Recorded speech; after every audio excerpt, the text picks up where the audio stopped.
Zelensky कह रहे हैं कि झुकेगा नहीं यूक्रेन, लड़ेगा यूक्रेन। अपने आम लोगों से कह रहे हैं लड़ते रहो रूस से। सुनिए। Боритесь за свои права, за свою свободу, за Украину, вместе с Херсоном, вместе с Бердянском, вместе с Киевом и всеми другими украинскими городами, которые ценят жизнь. Они боятся всего. Я знаю, что многие из вас поверили, что Украина вас якобы ненавидит, якобы будет нападать, якобы будет уничтожать. Лжецы на российском телевидении говорят об этом каждый день. Лжецы. Это их работа. Врать каждый день вам. Но это не должно быть вашей судьбой. Просто сравните Донецк после 8 лет войны и Харьков после 8 дней войны. Вам говорили, что это мы уничтожаем города. तो यूक्रेन और यूक्रेन के लोगों को ज़ेलेंस्की ये कहते हुए कि हम झुकेंगे नहीं, लड़ेंगे, तमाम बातें वो कह रहे हैं।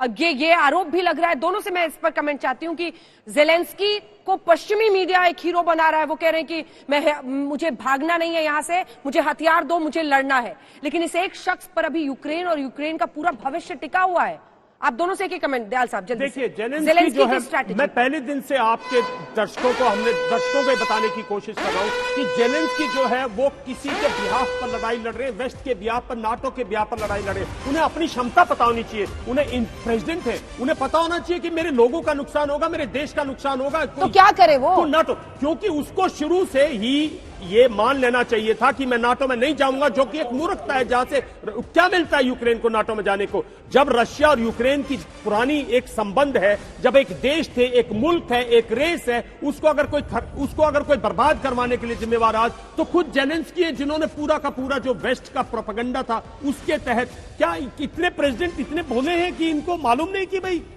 भाई मेरी कोई मदद नहीं करेगा? इन्होंने सोचा था कोई रियली नाटो से आके यहाँ पे सेना लगेगी? अगर ये सोचा था तो मैं समझता हूँ बिल्कुल ही मतलब उनको समझ। देखिए, नेटो मुल्क अपने मुल्क को कुलकर्णी साहब बता रहे हैं। उनको ये पता है कि अगर रूस वर्सेस यूएस हो गया, रूस वर्सेस फ्रांस, जर्मनी कुछ भी हो गया तो भारी तबाही उनके शहरों में मचने लगेगी।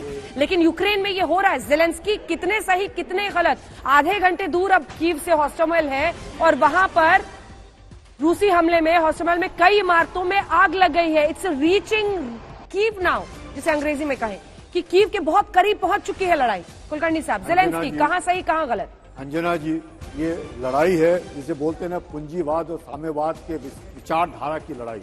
क्योंकि ज़ेलेंस्की जो हैं अपने आप को एक पूंजीवाद यानी कि पश्चिमी देशों की तरफ ले जाना चाहते हैं, और जो साम्यवाद है जिसमें रूस और चीन शामिल है वो शामिल है। तो ऐसी लड़ाई के अंदर पूरे जो पश्चिमी देश हैं वो आज ज़ेलेंस्की के साथ खड़े हैं। और ये इसमें कोई शक नहीं कि हमने कम से कम यूक्रेन की इस काबिलियत और इस जज्बे की मैं कहूँगा कुछ भी हो, उसके जज्बे को, यूक्रेन के जज्बे को लड़ने के लिए तैयार है। कम से कम जो पश्चिमी देश हैं उनके साथ खड़े दिखते हैं।